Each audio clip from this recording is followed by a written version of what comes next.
bienvenidos todos. Estamos contentos de que hayan hecho acto de presencia esta noche y las últimas 2 noches.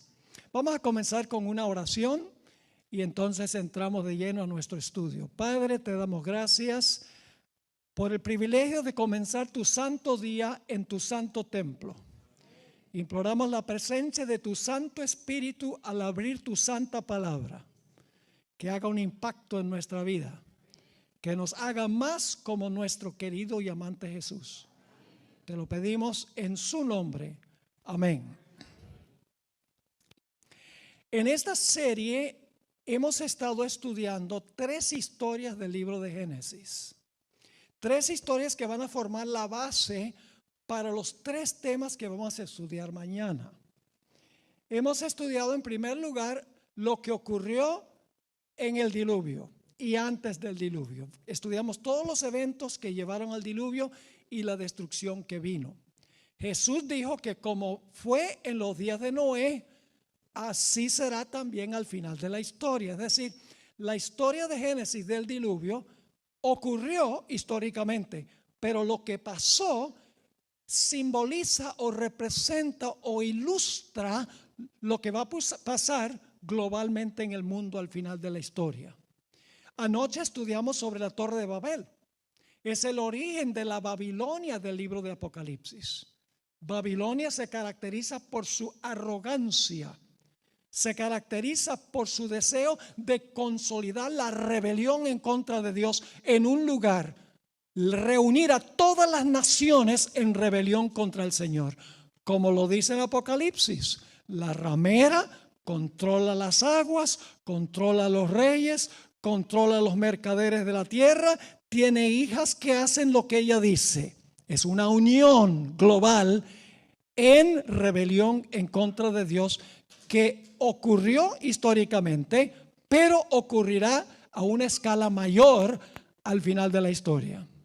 Esta noche vamos a estudiar una tercera historia en el libro de Génesis, que es la historia de la destrucción de Sodoma y Gomorra.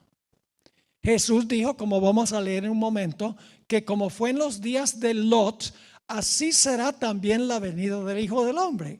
Noten nuevamente, la historia ocurrió en el pasado, pero se va a repetir globalmente al final de la historia.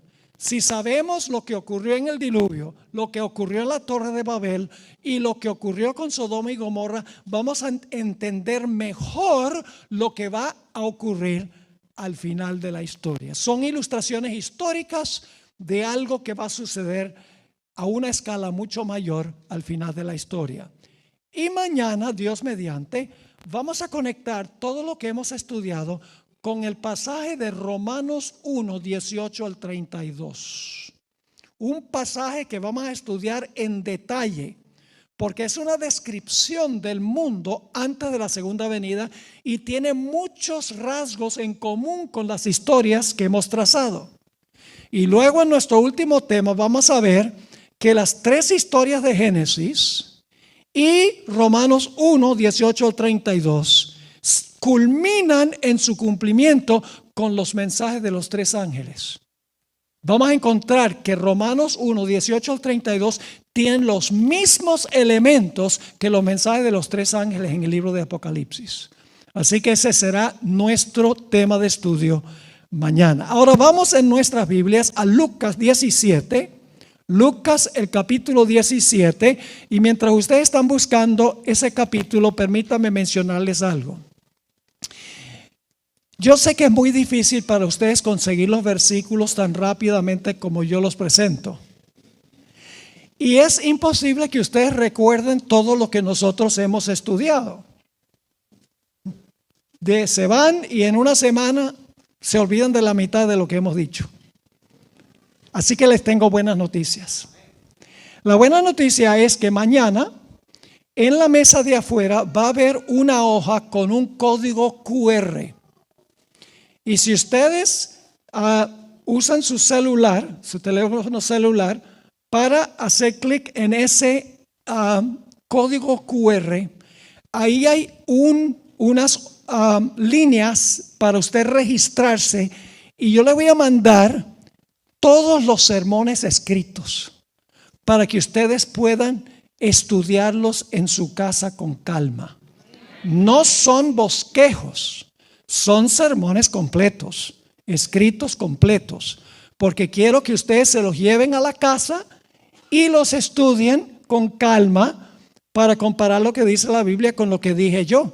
Porque últimamente, si Pablo dijo que los bereanos eran más nobles porque comparaban lo que él decía con las escrituras, pues yo quiero decirles también que ustedes deben comparar todo lo que yo digo con las escrituras. Así que mañana pasen por la mesa. Cuando estuve en la iglesia de Amigos de Jesús, tuvimos el código QR y más de 180 personas se registraron para recibir los sermones que prediqué allá.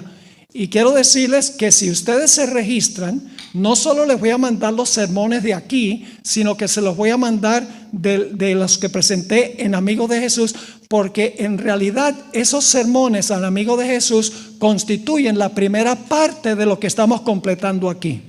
Son más de 200 páginas de material que ustedes van a recibir y no les cuesta ni un centavo. Las mejores cosas de la vida son gratis.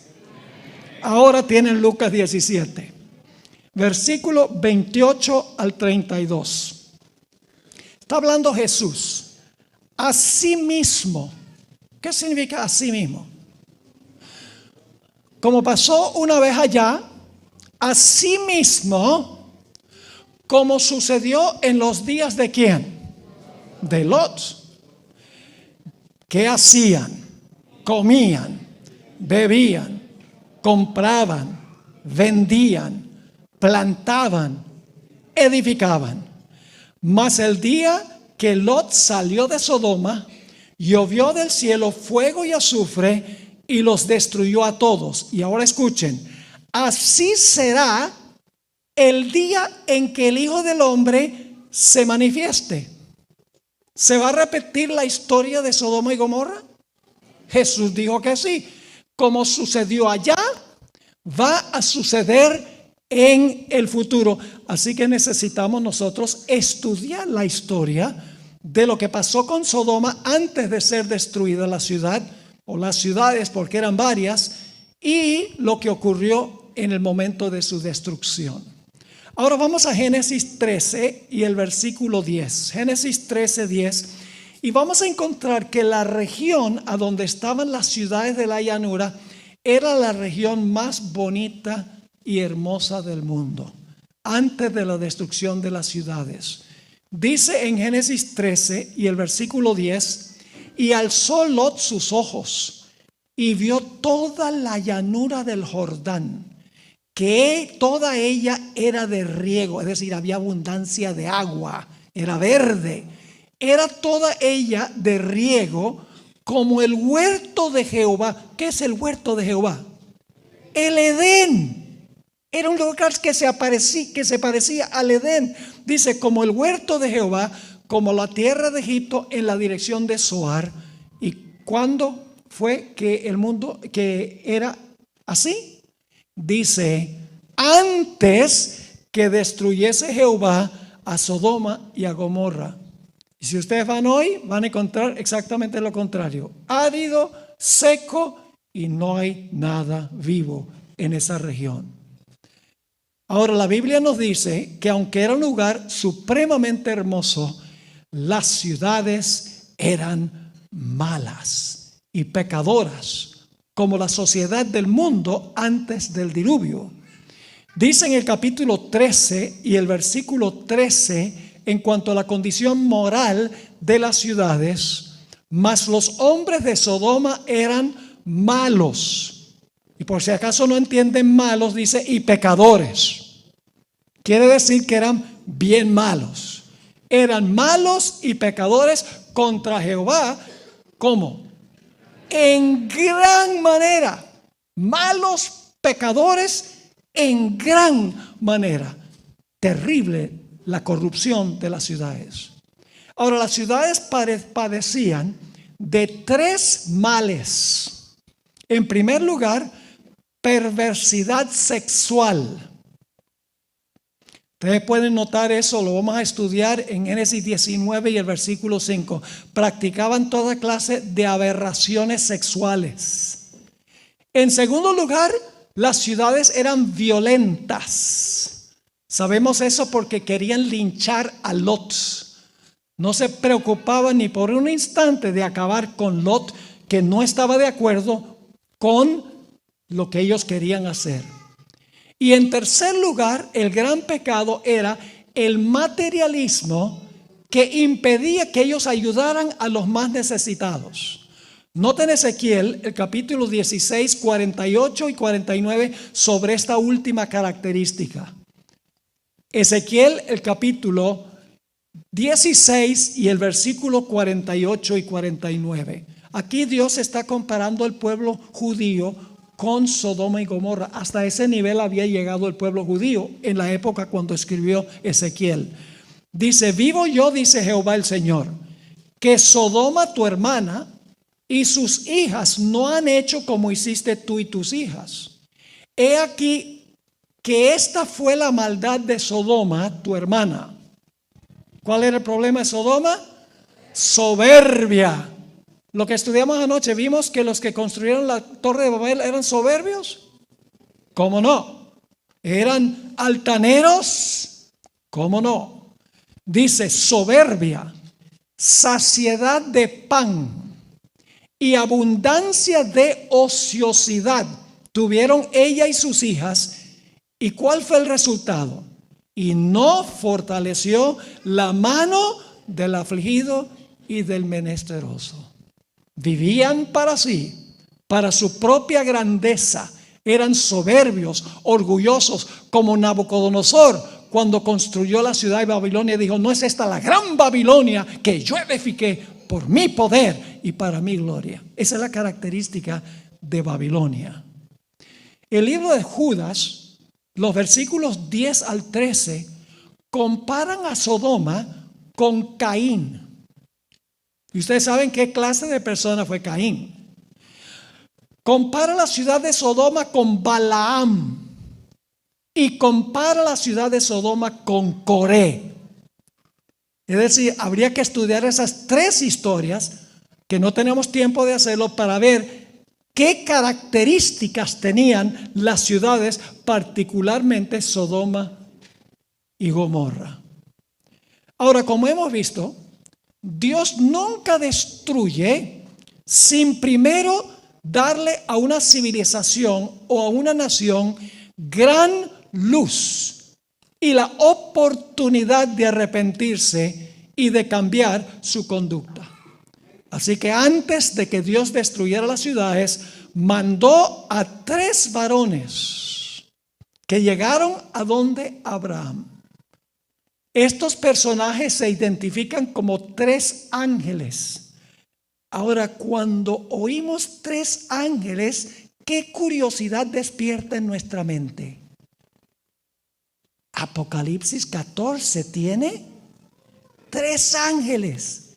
¿Será posible que los 3 ángeles que fueron a Sodoma simbolizan los mensajes de los 3 ángeles al final de la historia?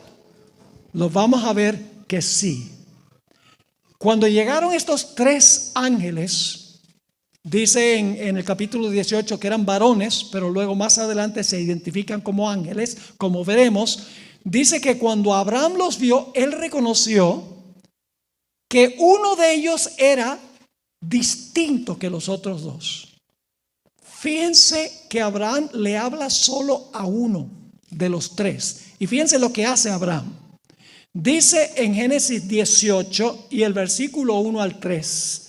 Génesis 18 y el versículo 1 al 3. Después le apareció Jehová en el encinar de Mamre, estando él sentado a la puerta de su tienda en el calor del día. Y alzó sus ojos y miró, y he aquí 3 varones que estaban junto a él.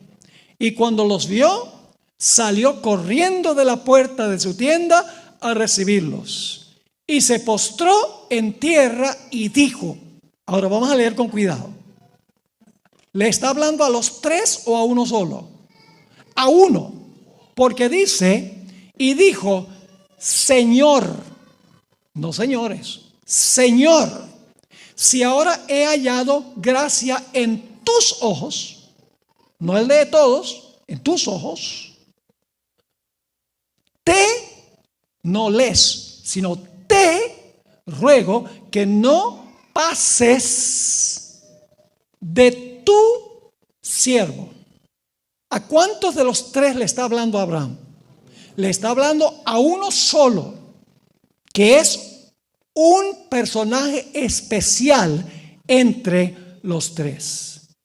Después que Abraham le ofrece alimento a estos tres personajes, encontraron que se movieron hacia Sodoma. En el año 2001, en mayo del 2001, unos pocos meses antes que cayeran las Torres Gemelas en Nueva York, tuve el privilegio de visitar 3 países del Medio Oriente. Tuve el privilegio de visitar el país del Líbano, Siria y Jordania. Y viajamos entre esos países, no en avión, sino en un taxi. Y cuando fuimos a visitar el monte Nebo, a donde murió Moisés, cuando estábamos andando en el carro, había unos beduinos con carpas y unas cabras afuera que empezaron a hacernos señales así como histéricos, señales. Así que el carro paró y vino uno de los beduinos y empezó a hablar en árabe, que los que iban conmigo no entendíamos nada, pero el chofer era árabe y entendía muy bien. Dice, nos están invitando para almorzar en su carpa. Hospitalarios. Así era Abraham, hospitalario. Los 3 varones dicen, vengan, les voy a hacer comida. Y luego después se mueven los 3 hacia Sodoma. Noten el versículo 16 del capítulo 18. Y los varones, que son los 3, se levantaron de allí y miraron hacia Sodoma, y Abraham iba con ellos acompañándoles. Es decir, los 3 ahora se mueven hacia Sodoma. Y entonces ahora Abraham, vamos a encontrar, queda con uno de ellos que no va a Sodoma. Y ese que no va a Sodoma es un personaje muy interesante. En Génesis 18 hay un juicio investigador. ¿Recuerdan que anoche vimos que en la Torre de Babel Dios dice, voy a descender y voy a ver si han ido demasiado lejos? Pues también tenemos aquí lo mismo. Noten Génesis 18, 20 y 21. Entonces Jehová le dijo, ¿está hablándole a quién? A Abraham. Bueno, entonces, ¿quién es el tercer personaje? El tercer personaje es Jehová. Lo vamos a ver más claramente en un momento. Yo pregunto, ¿Jesús es Jehová? ¿El Padre es Jehová? Sí, tanto el Padre y el Hijo se llaman Jehová en la Biblia. Este personaje es Cristo. Es el arcángel Miguel. Dice entonces Jehová le dijo, está hablando con Abraham, por cuanto el clamor contra Sodoma y Gomorra se aumenta más y más, y el pecado de ellos se ha agravado en extremo, descenderé ahora y veré si han consumado su obra.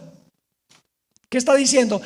Voy a bajar y voy a ver si las ciudades han rebosado la copa, si han ido demasiado lejos, según el clamor que ha venido hasta mí, y si no, lo sabré. Primero viene la investigación de las ciudades, como Dios vino a investigar la obra de los constructores de la torre. Y entonces encontramos en el versículo 22 que solo 2 ángeles van a Sodoma. Dice, y se apartaron allí los varones y fueron hacia Sodoma. ¿Cuántos varones fueron a Sodoma? Ya vamos a ver en un momento. Fueron hacia Sodoma Pero Abraham estaba aún delante de Jehová. ¿Cuántos varones fueron? Pues vamos a leer el capítulo 19 y el versículo 1. Dice en el capítulo 19, 1, llegaron pues los, ¿cuántos? Los 2 ángeles a Sodoma. ¿Y el tercero qué? Es Jehová quien habló con quién. Con Abraham, y dijo: yo voy a hacer un juicio investigador. Así que dice: llegaron pues los 2 ángeles a Sodoma a la caída de la tarde. Y Lot estaba sentado a la puerta de Sodoma, viéndolos. Lot se levantó a recibirlos y se inclinó hacia el suelo. El tercer personaje ante el cual permaneció Abraham después que se fueron los 2 ángeles a Sodoma era ni más ni menos que Jehová. Y ahora, ¿qué hace Abraham delante de Jehová? Intercede por los fieles en la ciudad. ¿Qué hace Jesús en el juicio investigador en el cielo antes que venga la destrucción? Intercede por los fieles. El propósito del juicio es separar a los justos de los injustos. ¿Me están entendiendo y siguiendo o no? Así que Abraham ahora intercede por los fieles. Eso es lo que hace Jesús en el juicio investigador. Abraham no quería que los justos perecieran con los injustos cuando se destruyeran las ciudades. Y por eso era necesario hacer un juicio de separación. Vamos a leer los versículos 22 al 25 de Génesis 18, 22 al 25. Se apartaron de ahí los varones y fueron hacia Sodoma. Pero Abraham estaba aún delante de Jehová. Y se acercó Abraham y dijo: ¿a quién le está hablando? A Jehová. ¿Quién era ese ángel? Podemos ser el primer ángel, ni más ni menos que Jesús. Dice: y se acercó Abraham y dijo: ¿destruirás también al justo con el impío? ¿Cuál es la pasión de Abraham? Que se hiciera una separación ¿entre qué? Entre el justo y el impío, para que en la destrucción no pereciera ¿quién? El justo. Y luego dice en el versículo 24: quizá haya 50 justos dentro de la ciudad. Destruirás también y no perdonarás al lugar por amor a los 50 justos que están dentro de él. Ahora escuchen bien: lejos de ti el hacer tal, que hagas morir al justo con el impío, y que sea el justo tratado como el impío. ¿Cuál es la pasión de Abraham? De que se salve ¿quién? El justo. Que Dios separe a los justos de los injustos para que los justos no perezcan en la destrucción. ¿Va a ser Jesús un juicio investigador? ¿Está haciendo un juicio investigador en el cielo para determinar quiénes son justos, para que cuando se destruya el mundo no sea destruido el justo con el impío? Aquí tenemos el juicio investigador. Y muchos dicen que esa doctrina no está en la Biblia. Ahora sigue diciendo en el versículo 25: lejos de ti el hacer tal, que hagas morir al justo con el impío, y que sea el justo tratado como el impío, nunca tal hagas. Y ahora viene una palabra clave: el juez de toda la tierra. El primer ángel es el ángel del ¿qué? El ángel del que hace ¿qué cosa? El juicio. Yo pregunto, ¿qué hace el mensaje del primer ángel en Apocalipsis? La hora de su juicio ha llegado. Así que dice: el juez de toda la tierra no ha de hacer lo que es justo. Y luego los ángeles tienen que sacar a los justos de la ciudad antes que la ciudad sea destruida. Notan lo que dice en Génesis 19 y el versículo 12 y 13, antes de la destrucción de las ciudades. Y dijeron los varones a Lot: ¿tienes aquí alguno más? Yernos y tus hijos y tus hijas y todo lo que tienes en la ciudad. Y luego, ¿qué dice? Sácalos de este lugar. ¿Qué dice el mensaje del segundo ángel en el Apocalipsis? Vamos a ir a eso más adelante, pero quiero que vayan captando. ¿Qué dice el segundo ángel? Ha caído Babilonia, salid de ella, pueblo mío, para que no seáis destruidos. Así que dice, sácalo de este lugar, porque vamos a destruir este lugar, por cuanto el clamor contra ellos ha subido de punto delante de Jehová. Por tanto, Jehová nos ha enviado para destruirlo. Salgan antes de la destrucción. El mismo mensaje del segundo ángel en Apocalipsis 14. Noten Génesis 19:14, repite el mismo pensamiento. Dice, entonces salió Lot y habló a sus yernos. ¿Predicó Lot un mensaje de justicia? ¿Dio un mensaje de amonestación? Sí, dice, habló a sus yernos, los que habían de tomar sus hijas, y les dijo, levantaos. Y luego, ¿qué dice? Salid de este lugar, porque Jehová va a destruir esta ciudad. Mas pareció a sus yernos como que se burlaba. Sucedió con los yernos lo mismo que sucedió con la predicación de Noé. ¿Están captando o no están captando? ¿Ven cómo lo que sucedió simboliza lo que va a suceder? Y luego entonces vemos la noche fatídica de Sodoma. La última noche de Sodoma, los impíos rodearon la casa de Lot y querían cometer actos homosexuales con los ángeles. ¿Tiene eso alguna importancia hoy? ¿Sí o no? Claro que sí. Cuando Lot se resistió y los reprendió por lo que querían hacer, procuraron ¿qué cosa?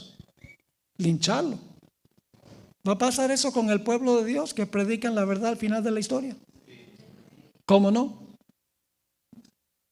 Los ángeles protegieron a Lot de la ira de los hombres de Sodoma. Y los ángeles tomaron a Lot de su sotana, lo metieron adentro y cerraron la puerta. ¿Hubo una puerta cerrada en los días de Noé? ¿La puerta se cerró antes que empezara a llover? ¿Aquí se cerró una puerta antes de que se destruyeran las ciudades? La puerta de la gracia siempre se cierra antes, y después que se cierra la puerta, el pueblo de Dios está en jaque. Leamos Génesis 19 y el versículo 9 y 10. Aquí está lo que dicen los hombres perversos de Sodoma. Y ellos respondieron, quita allá.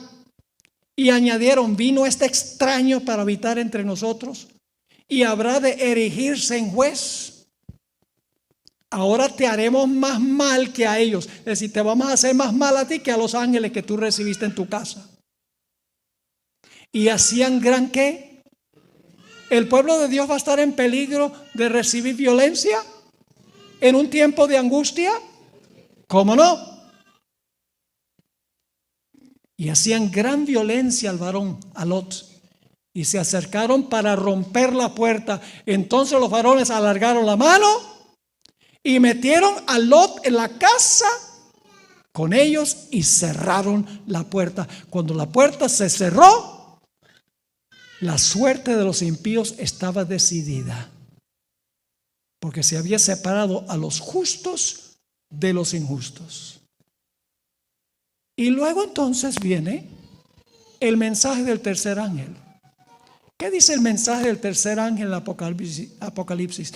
Dice, si alguno adora a la bestia a su imagen, será echado en el lago de ¿qué? ¿De qué? ¿De fuego y qué más? Fuego y azufre. ¿Con qué fueron destruidas las ciudades de Sodoma y Gomorra? Vamos a leer Génesis 19 y el versículo 24. Génesis 19, 24. Entonces Jehová hizo llover sobre Sodoma y sobre Gomorra azufre y fuego de parte de Jehová desde los cielos. Yo pregunto, al final de la historia, ¿el fuego y azufre van a caer del cielo? Lo dice el libro de Apocalipsis. Y destruyó las ciudades y toda aquella llanura, con todos los moradores de aquellas ciudades y el fruto de la tierra. Pero Apocalipsis no solamente dice que fueron echados en el lago de fuego y azufre, sino que dice que su humo asciende. ¿Sucedió lo mismo con Sodoma y Gomorra? Fíjense lo que dice Génesis 19:28. Aquí Abraham está mirando desde lejos a Sodoma y Gomorra cuando cae el fuego y azufre. Dice, y miró hacia Sodoma y Gomorra y hacia toda la tierra de aquella, hacia toda la tierra de la llanura miró, y he aquí que ¿qué cosa? El humo subía de la tierra como el humo de un horno. Fuego y azufre que desciende, el humo que asciende. Palabras que se repiten en Apocalipsis 14. La advertencia del mensaje del tercer ángel. Los mensajes de los tres ángeles están ya en Génesis. El cierre de la puerta está en Génesis. El juicio de separación de justos de injustos está en Génesis.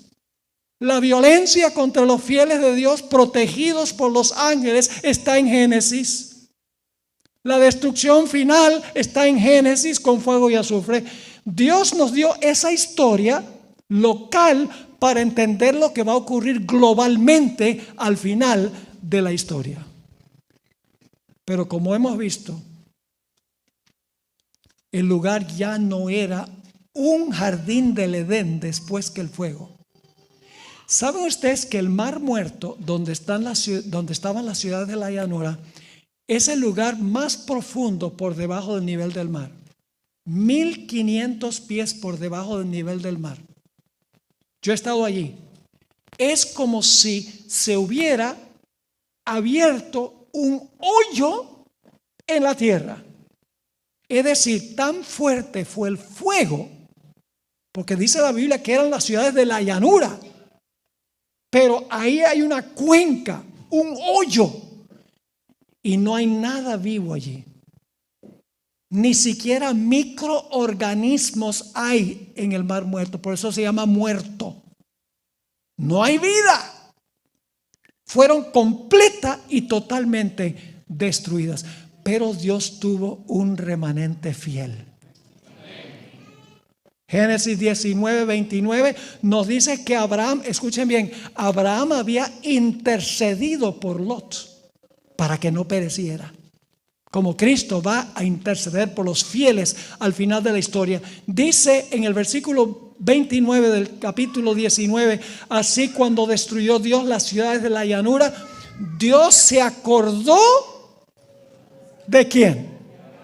De Abraham, porque Abraham había pedido que Dios salvara a Lot y a su familia, y envió fuera a Lot de en medio de la destrucción al asolar las ciudades donde Lot estaba.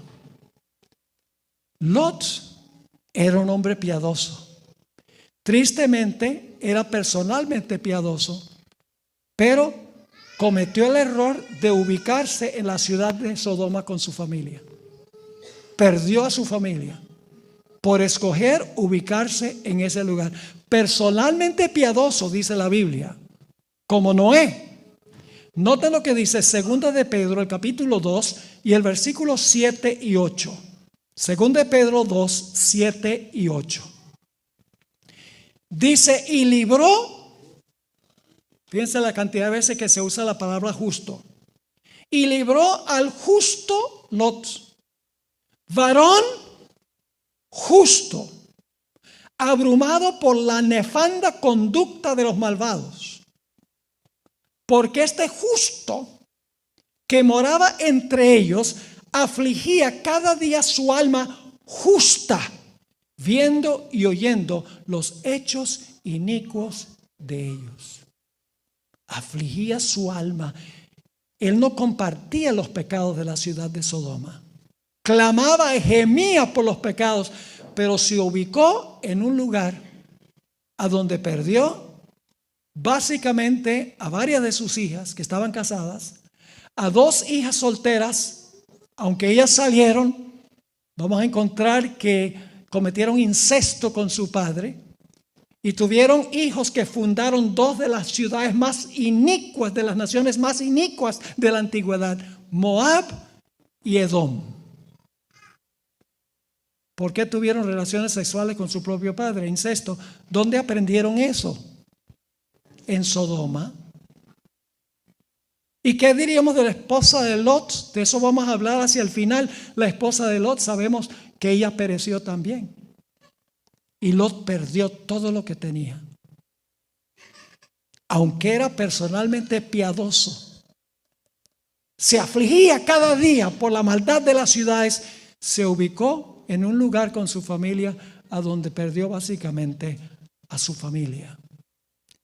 Ahora hablemos un poco del fuego que destruyó la ciudad. Vamos a Judas, el versículo 7, y solamente menciono el versículo porque Judas solo tiene un capítulo. Podríamos decir Judas 1:7.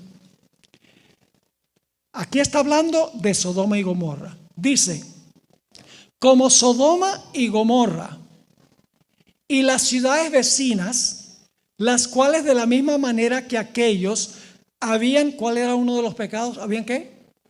Fornicado e ido en pos de vicios contra naturaleza.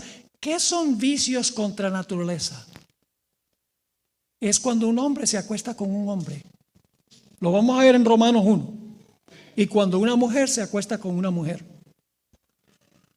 Eso es contra naturaleza. Porque Dios hizo varón y hembra. 2 varones no pueden procrear, ni 2 hembras tampoco.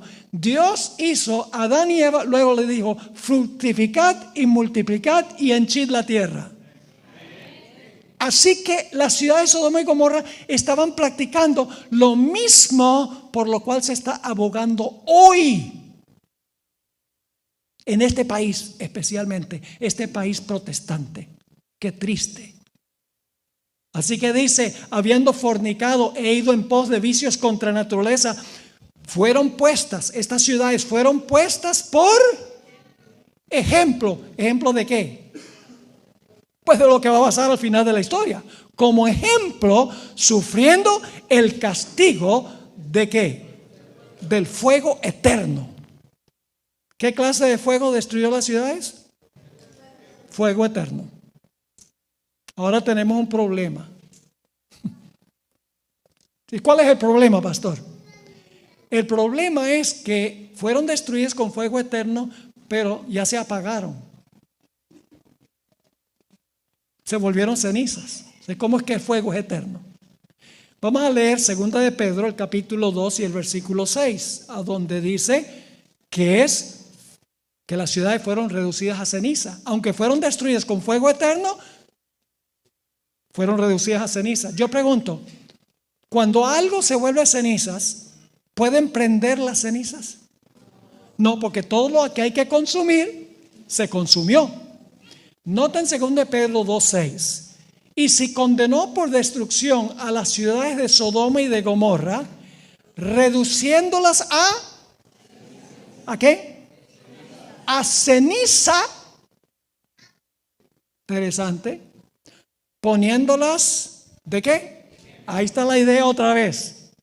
Ejemplifican lo que va a pasar en el futuro.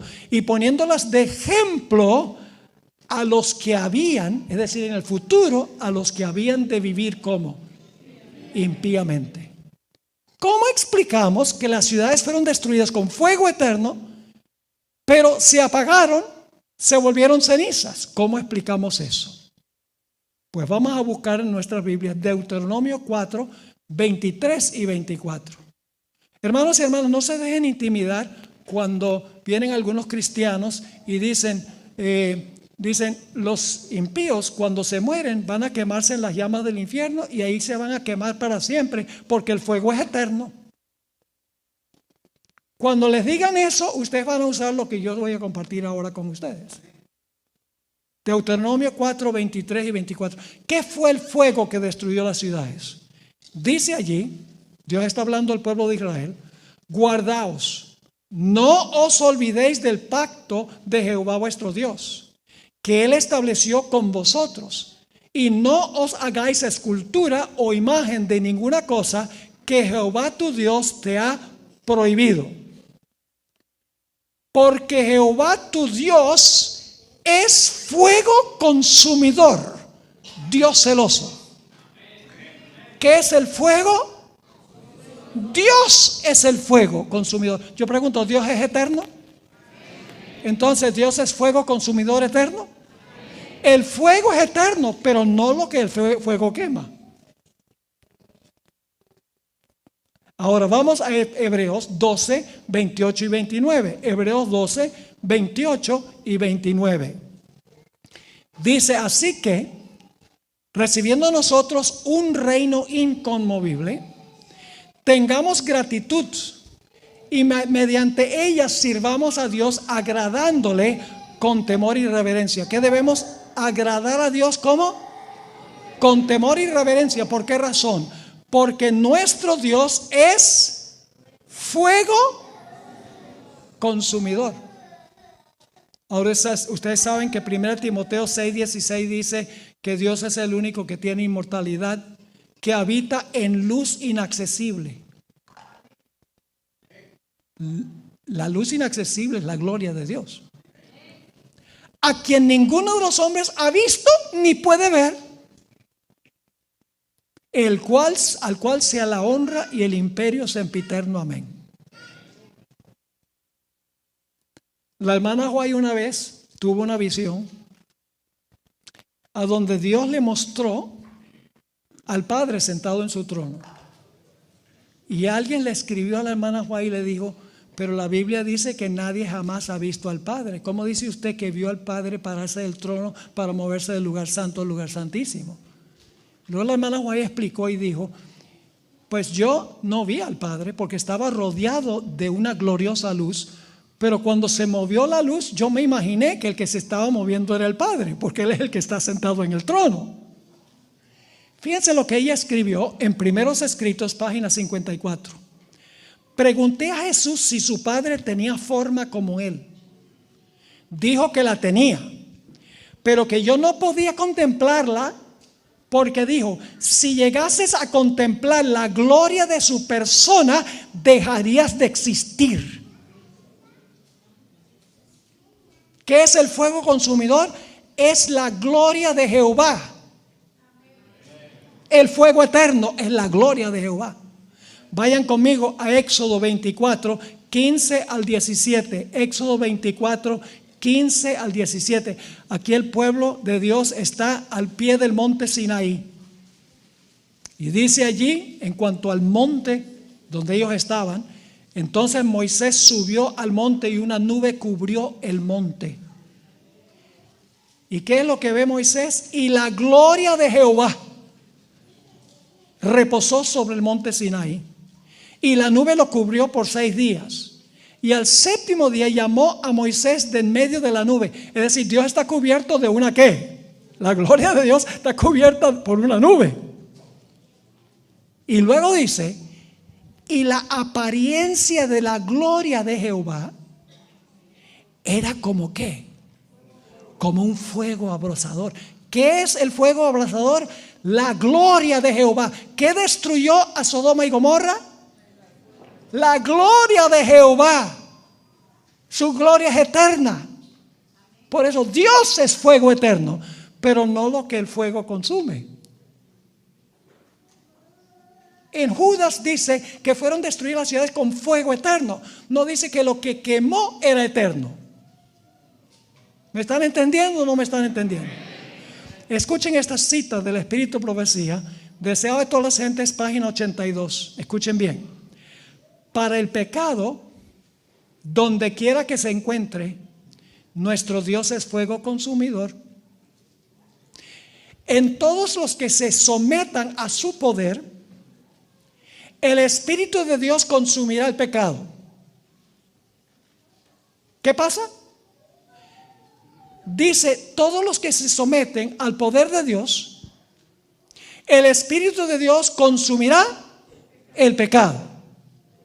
Pero si los hombres se aferran al pecado, llegan a identificarse con él, entonces la gloria de Dios que destruye el pecado debe destruirlos a ellos también. Así que debemos permitir que el Espíritu Santo en nuestras vidas consuma el pecado, para que cuando Cristo venga, la gloria de Dios, que es el fuego consumidor, no nos consuma a nosotros. Ahora, la Biblia nos dice que al final de la historia,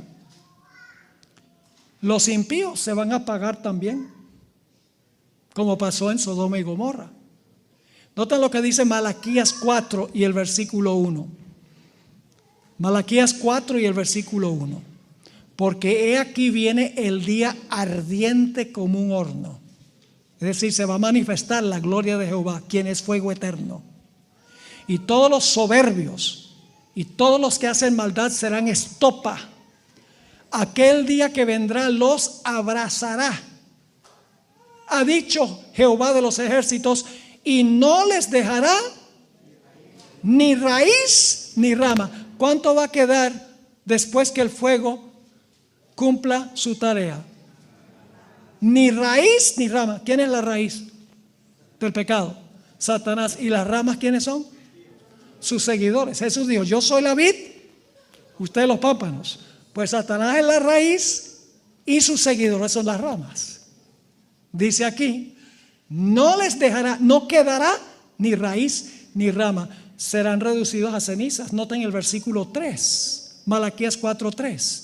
Hollaréis a los malos, los cuales serán ceniza bajo las plantas de vuestros pies en el día en que yo actúe, ha dicho Jehová de los ejércitos. Y escuchen, ahora les voy a sorprender con algo. Algunos tal vez no se van a sorprender, pero ¿saben que Satanás también será reducido a cenizas? Y ustedes, pero pastor, es la materia que se quema y se vuelve cenizas. ¿Será que Satanás es un ser que tiene cuerpo? Hermanos y hermanas, él está en una dimensión que nosotros no podemos ver. Está en otra dimensión. Nos ha sido velado el mundo donde viven los ángeles, donde vive Dios. Algún día se quitará el velo y los veremos. Ahora escuchen esta cita del Espíritu, de Ezequiel 28 primero y luego del Espíritu de Profecía.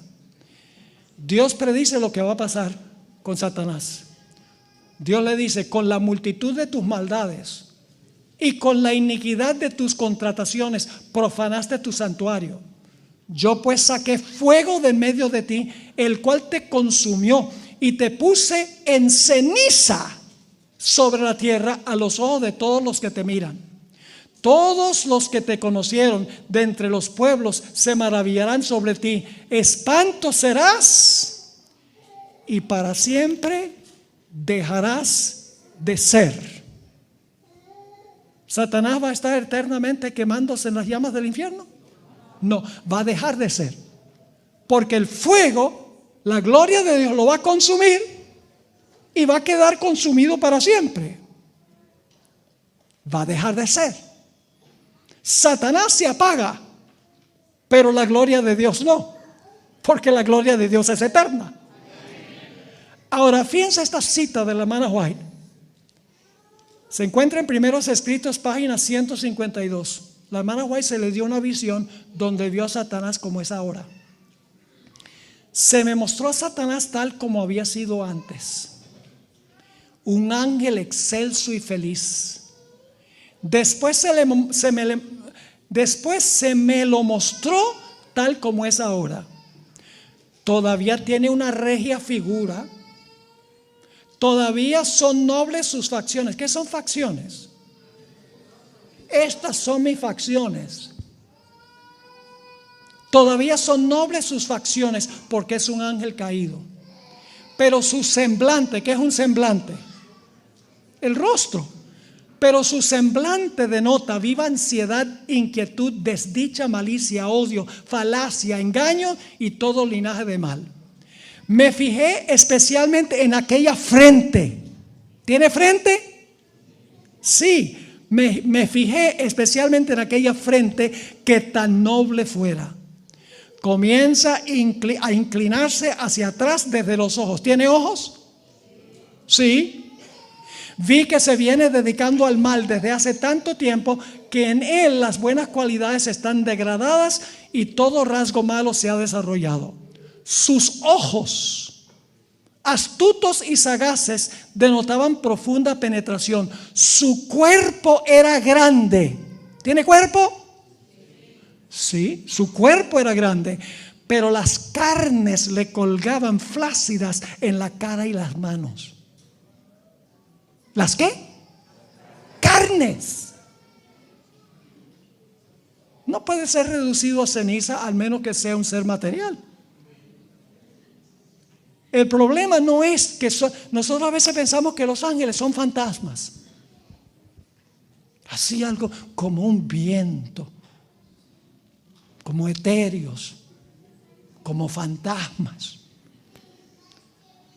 ¿Ustedes recuerdan cuando Eliseo le mandó a quitar los ojos del siervo? Y dice que se le cayeron de los ojos como escamas y vio alrededor de la ciudad ángeles protegiendo la ciudad. El problema es con nuestros ojos. Sigue diciendo, su cuerpo era grande, pero las carnes le colgaban flácidas en la cara y las manos. Tiene manos también. Cuando lo vi tenía apoyada la barbilla. Tiene barbilla. En la mano izquierda. Significa que tiene también una mano ¿qué? Derecha. Parecía estar muy pensativo. Se le entreabrieron los labios. Tiene labios también. Se le entreabrieron los labios en una sonrisa que me hizo temblar por lo cargada que estaba de malignidad y satánica astucia. Así se sonríe siempre que está por asegurarse una víctima. Y cuando la sujeta en sus lazos, esa sonrisa se vuelve horrible. Por eso Satanás será reducido ¿a qué? A ceniza. El diablo se va a quemar para siempre, se va a estar consumiendo y consumiendo y consumiendo y consumiendo. ¿Por la eternidad en el infierno? No. ¿Y los impíos? Tampoco. Satanás, sus ángeles y los impíos serán consumidos con fuego eterno. El fuego sigue porque es la gloria de Dios, pero lo que el fuego quema se apaga. Así que cuando alguien le diga, el fuego, ¿dónde van los impíos? Ese es un fuego eterno. Dígale, sí, tiene razón. El fuego, pero no lo que el fuego consume. Hay que leer la Biblia como está escrita. Ahora, esto nos ayuda a entender algunas expresiones que la gente interpreta mal. Noten 2 Tesalonicenses 1, 6 al 9. Ahora vamos a poder explicar algunos versículos que se usan mal en el mundo cristiano. 2 Tesalonicenses 1, 6 al 9. Porque es justo delante de Dios pagar con retribución a los que os atribulan. Y a vosotros que sois atribulados, daros reposo con nosotros cuando se manifieste el Señor Jesús desde el cielo con los ángeles de su poder. ¿Y cómo se va a manifestar? ¿En qué? En llama de fuego, para dar retribución a los que no conocieron a Dios ni obedecen el evangelio de nuestro Señor Jesucristo, los cuales sufrirán pena ¿de qué? De eterna perdición. ¿Los impíos se van a perder eternamente? Sí. Es decir, se van a estar perdiendo y perdiendo y perdiendo y perdiendo y perdiendo en el fuego. No. ¿En qué sentido se pierden? Son consumidos y quedan consumidos para siempre. Sufren perdición eterna. El proceso de perdición no es eterno, sino el resultado. Y fíjense que dice, los cuales sufrirán la pena de eterna perdición, excluidos de la presencia del Señor y de la gloria de su poder. No pueden estar en la presencia de la gloria del poder de Dios, porque es fuego consumidor para el pecado. Otros textos que se usan mal, Mateo 25, 41 y luego el versículo 46. Es la parábola de los corderos y los cabritos. Entonces dirá también a los de la izquierda, que son los cabritos, los impíos: apartados de mí, malditos al fuego eterno. ¿Qué es el fuego? ¿Se van a consumir los impíos para siempre según eso? No. ¿En qué sentido es el fuego eterno? Porque Dios es fuego consumidor.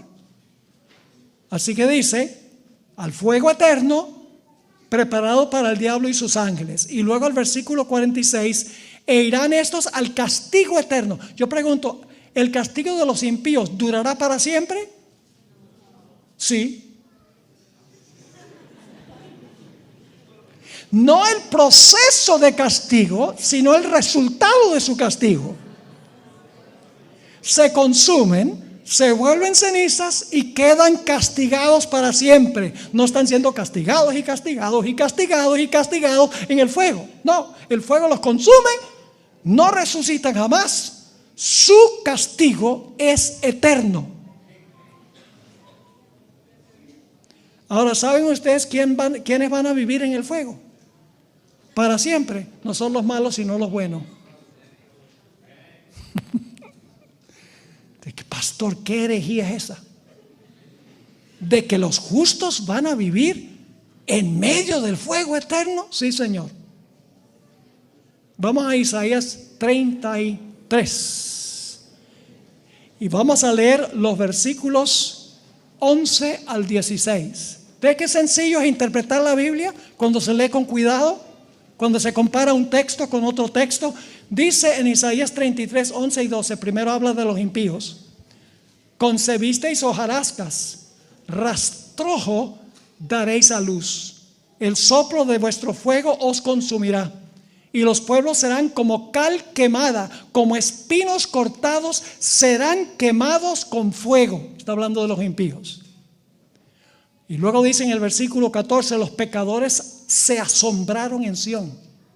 Espanto sobrecogió a los hipócritas. Y luego dos preguntas. ¿Quién de nosotros morará con el fuego consumidor? Y luego una segunda pregunta paralela. ¿Quién de nosotros habitará con las llamas eternas? Fíjense la respuesta.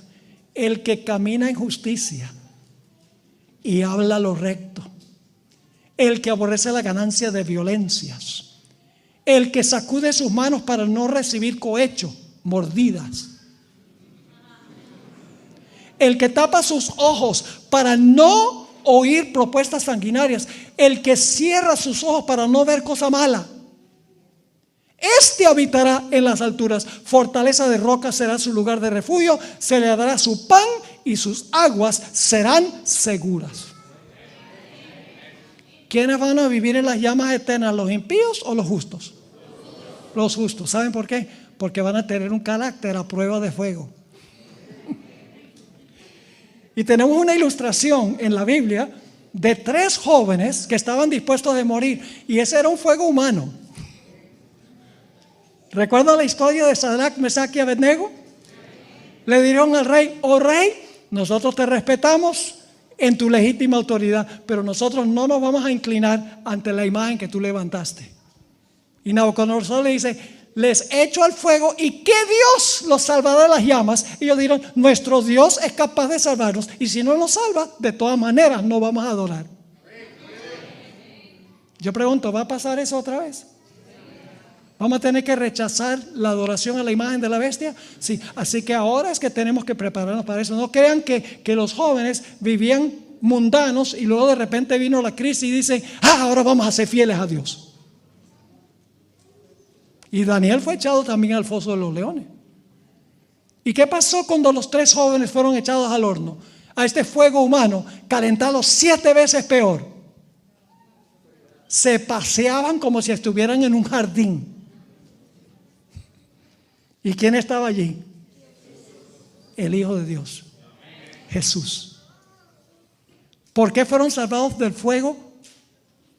Porque eran fieles a Jesús. El fuego, calentado 7 veces, no los consumió. El fuego, entre el cual habitará el pueblo de Dios al final de la historia, no los consumirá, porque tienen un carácter a prueba de fuego. Ahora yo creo que no necesito hacer el paralelo con los mensajes de los 3 ángeles. Ya lo hicimos. El mensaje del primer ángel es el mensaje de separar los justos de los injustos. La hora de su juicio ha llegado, dice el mensaje del primer ángel.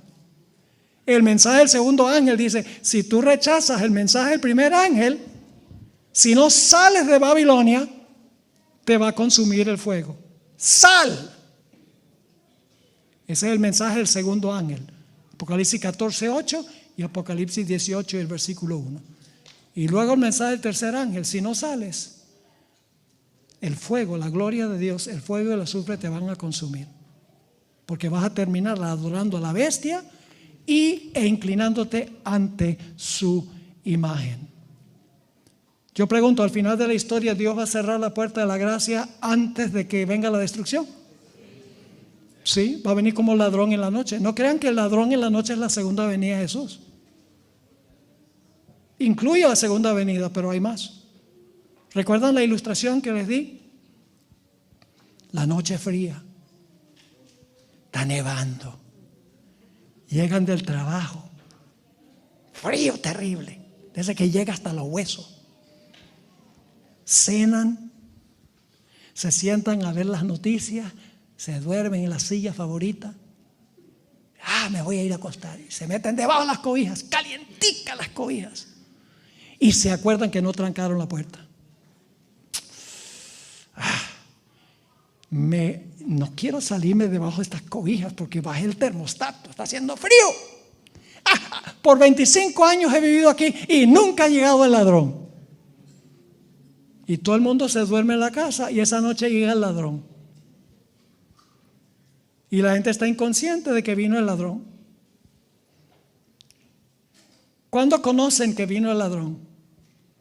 Cuando se despiertan por la mañana. Hay un periodo de tiempo entre cuando llega el ladrón y cuando descubren que llegó el ladrón. Así es la segunda venida de Jesús. Cuando Jesús regrese por segunda vez, la mayoría del mundo va a decir: nosotros no sabíamos que estábamos perdidos. Porque hoy se enseña en el mundo cristiano de que podemos seguir pecando hasta que Cristo venga. Especialmente en las iglesias de Babilonia.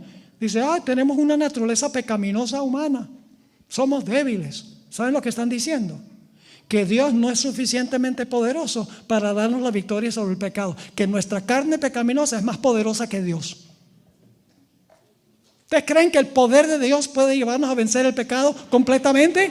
Si dicen que no, ustedes están limitando el poder de Dios. Están diciendo que la naturaleza pecaminosa es más poderosa que Dios. Eso es herejía.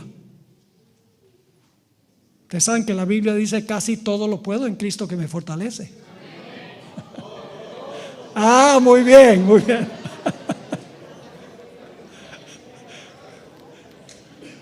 ¿O será que dice: todo lo puedo menos vencer el pecado en Cristo que me fortalece? ¿Qué significa la palabra todo? Pues todo. No se dejen convencer, hermanos y hermanas, que es imposible vencer. Si cumplimos las condiciones, si estamos contemplando a Jesús, estamos guardando y cuidando las avenidas del alma, los sentidos, lo que vemos, lo que oímos, lo que sentimos, y estamos contemplando a Jesús constantemente, hay victoria sobre el pecado, victoria tras victoria, y llegamos a reflejar el carácter de Cristo de gloria en gloria. Llegamos a ser a su semejanza. Ahora, necesito mencionar, ya para concluir, quiénes son los que van a ver a Dios. Y voy a pasar esto rápidamente. En Mateo 5:8 dice: bienaventurados los de limpio corazón. ¿Por qué? Porque ellos verán a Dios. ¿Quiénes son los únicos que van a poder ver a Dios? Los limpios de corazón. Y sabe que cuando el corazón está limpio, la conducta está limpia. Pues Jesús dijo: de la abundancia del corazón habla la boca. ¿Usted quiere que su boca hable cosas bonitas? Pues limpia su corazón. por medio del poder del Espíritu Santo. A veces cuando yo era niño desobedecía a mi mamá y a mi papá y me lavaba la boca con jabón. Y un día, mientras me saboreaba el jabón, miré a mi mamá y le dije: pero mamá, me estás lavando la boca con jabón. El problema no es con la boca, porque Jesús dijo: de la abundancia del corazón habla la boca. Entonces tienes que limpiarme el corazón. Le prediqué un sermón. Siguió lavándome la boca con jabón. Fíjense lo que dice Isaías 33:17. Después de decir que los justos van a vivir en medio del fuego eterno, dice: tus ojos verán al Rey en su hermosura. En 1 Juan 3, 1 al 3 dice: mirad cuál amor nos ha dado el Padre para que seamos llamados hijos de Dios.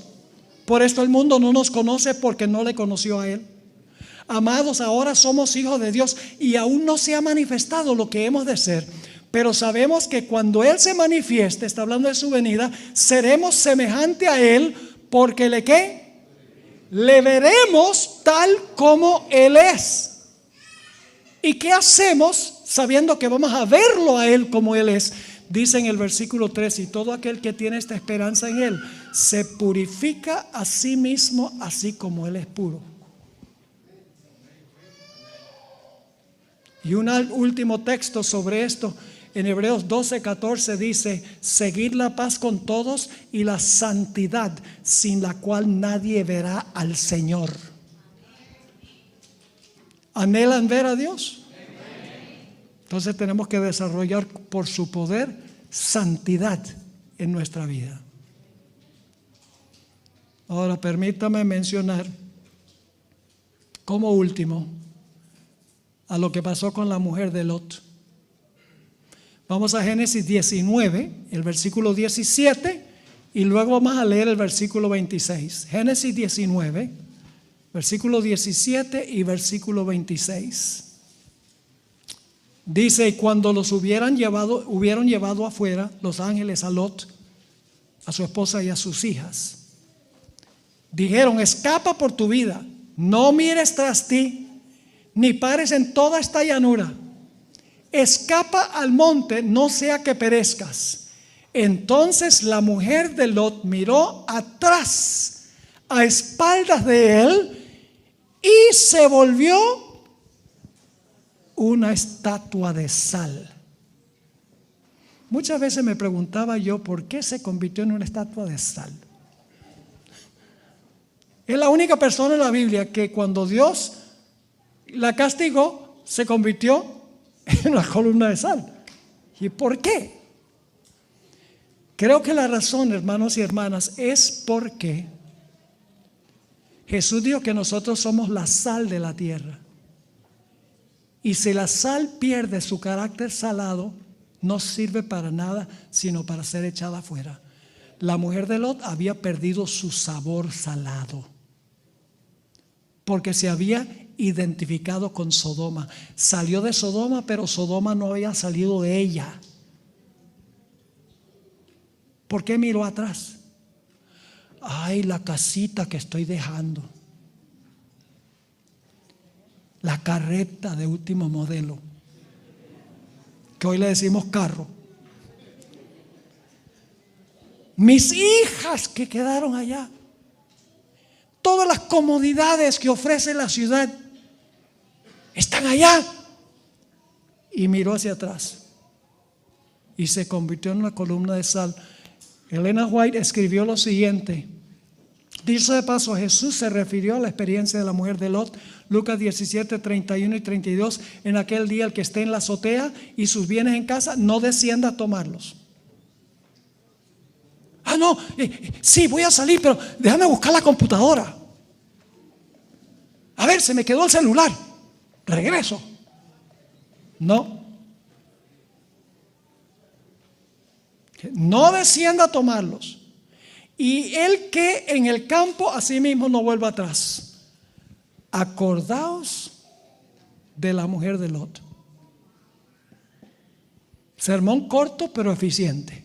Ahora les leo la última cita y luego oramos. Mensaje para los jóvenes, página 417. Lot escogió a Sodoma como lugar de residencia porque se preocupó más de las ventajas temporales que iba a lograr que de las influencias morales que lo rodearían a él y a su familia. Mucho más cómodo la ciudad. Sigue diciendo, ¿qué ganó en lo que a las cosas de este mundo se refiere? Fueron destruidas sus propiedades. Algunos de sus hijos perecieron en la destrucción de la impía ciudad. Su esposa se convirtió en una estatua de sal por el camino. Y él mismo se salvó, así como por fuego, fue un tizón arrebatado del fuego. Y no terminan aquí los malos resultados de su elección egoísta. La corrupción moral del lugar estaba tan entretejida con el carácter de sus hijos que no pudieron distinguir entre el bien y el mal, el pecado y la rectitud.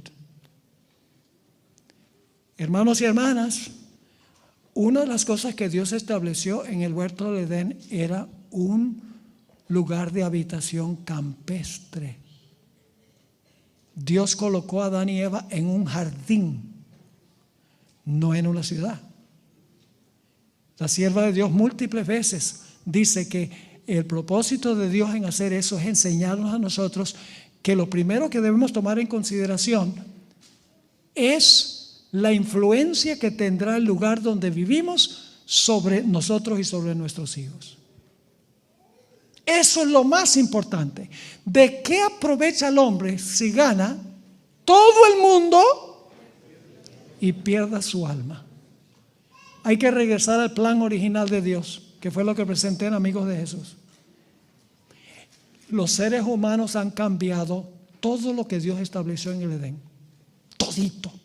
Nosotros hablamos del cambio del sábado al domingo. Esa es solo una de las cosas que han cambiado. Han cambiado la idea de que hay dos géneros. Han cambiado el matrimonio a matrimonio homosexual. Casi la mayoría de la gente vive en las grandes ciudades, contrario al plan original de Dios. No se respeta la vida que fue creada por Dios. La dieta que Dios estableció, pocos la siguen, inclusive en la iglesia. Los seres humanos han cambiado todo lo que Dios estableció, han cambiado la verdad a la mentira, como dice en Romanos el capítulo 1, que estudiaremos mañana en la mañana. Ahora quiero animarles que vayan a sus iglesias para el culto mañana. Y regresen por la tarde, les voy a hacer un repaso. Yo sé que no puedo obligarlos que vayan a sus iglesias, pero no queremos crear problemas. Si tienen responsabilidades en sus iglesias, escuela sabática, culto divino, cumplan sus responsabilidades. Y entonces vengan en la tarde. En la tarde vamos a estudiar 2 temas y vamos a tener una sesión de preguntas y respuestas. Pero las preguntas van a ser escritas. Y no voy a contestar ni una sola pregunta de lo que está pasando ahora, que ustedes saben qué es lo que está pasando. No vamos a entrar en eso. Ustedes notarán que yo no he dicho nada de eso. Yo no estoy aquí para crear conflicto y controversia. Pero lo que está sucediendo es un asunto de principio para mí. De que no se prohíba la predicación de la palabra de Dios. Eso es lo único. No es atraer atención a mí, no es dividir la iglesia. No tengo nada en contra de los dirigentes de la conferencia. Mi único punto es que cuando alguien está autorizado para predicar con credencial ministerial, miembro fiel, que devuelve sus diezmos y ofrendas a la iglesia y que su organización pertenece a ASI, que es el vínculo oficial con la iglesia, no se le debe prohibir predicar. Y creo que eso es justo. Oremos. Padre Celestial, gracias te damos por tu palabra. Porque nos demuestra qué está pasando, qué va a pasar y cómo tú intervendrás para proteger a tus fieles. Pedimos en este momento que Jesús interceda por nosotros. Ayúdanos, Señor, a desarrollar ese carácter por el poder de tu Santo Espíritu para asemejarnos cada día más a Jesús. Te damos gracias por habernos acompañado. Danos un sábado feliz, lleno de bendiciones. Te lo imploramos en el nombre de Jesús. Amén. ¿Podemos cantar el himno tema otra vez para terminar? Dice, ay, tenemos que irnos a la casa. ¿Qué van a hacer? Es viernes.